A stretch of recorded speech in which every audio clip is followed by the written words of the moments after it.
పూరా local. Cinema రంగంలో ఎన్నో ఆశల కొద్ది యాక్టర్ అవ్వడానికి వస్తారు. కొంత నేను 10 సంవత్సరాలు తిరిగినా 15 సంవత్సరాలు తిరిగినా తిరిగి చూసుకుంటే ఏముండదు. అంటే కొంతమంది అందరు అనట్లేదు మనం. అట్లనే రియల్ ఎస్టేట్లో కూడా ఇట్లా ఎవరైనా ఉన్నారా? అంటే రియల్ ఎస్టేట్కి ఫస్ట్ ఒక ఊపు మీద వచ్చి ఒక 2-3 సేల్స్ పడతాయి ఒక సంవత్సరానికి.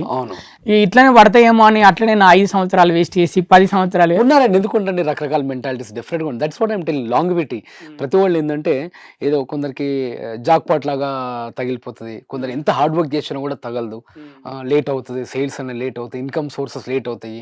ఇక్కడ ఫస్ట్ ఏదైనా ఒకటే, మనం ఎలా కంపేర్ చేసుకోవాలంటే life, professional life, personal life రెండు ఒకటేనండి. ఏ విధంగా అంటే ఇప్పుడు మనం పుట్టగానే స్కూల్లో 10th క్లాస్కి వెళ్ళిపోం, 9th క్లాస్కి వెళ్ళిపోం మన పేరెంట్స్.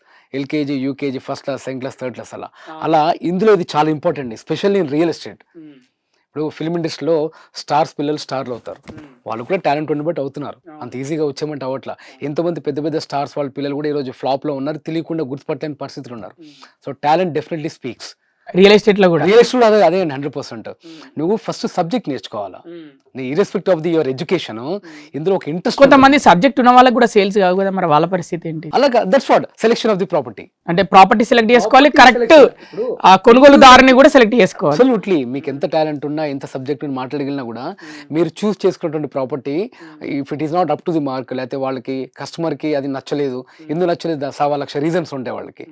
అది అక్కడ అప్రిషియేషన్ రాకపోవచ్చు, గ్రోత్ ఉండకపోవచ్చు, చాలా ఫ్యాక్టర్స్ ఉంటాయి.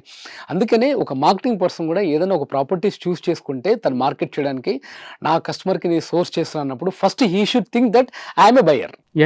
నేను బయర్, నేనైతే కొంటానా, ఇది నేనైతే తీసుకుంటానా, నేను తీసుకుంటే ఇది ఏ విధంగా లాభం ఉంటుంది, ఓ 2 ఏళ్లకు 3 ఏళ్లకు నేను దీన్ని ఏం చేయగలను, అమ్మితే నాకు డబ్బులు వస్తాయా, లేకపోతే జనారణ్యం వస్తుందా, ఇక్కడైనా తొందరగా లైవ్లీహుడ్ వస్తుందా, ఎంప్లాయ్మెంట్ వస్తుందా, ఎన్నో ఫ్యాక్టర్స్ ఉంటాయి.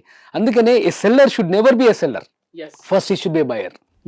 వాళ్ళు అది ఆలోచించాలి. నేను ప్రమోట్ చేసే ముందు నేను ఈ ప్రొడక్ట్ నేనైతే తీసుకుంటే ఎలా ఉంటుంది అని వాళ్ళందరూ చిత్రీకరించుకొని దెన్ అప్పుడు మనం అది ఆలోచించుకోవాలి. దాన్ని ఇఫ్స్ అండ్ బట్స్, ప్లస్లు మైనస్ అన్నీ తెలుస్తాయి, మనకు మనం ఎనలైజ్ చేసుకోవాలి. అప్పుడు అది బెటర్ అనిపిస్తే then you start promoting that. 100% success అండి.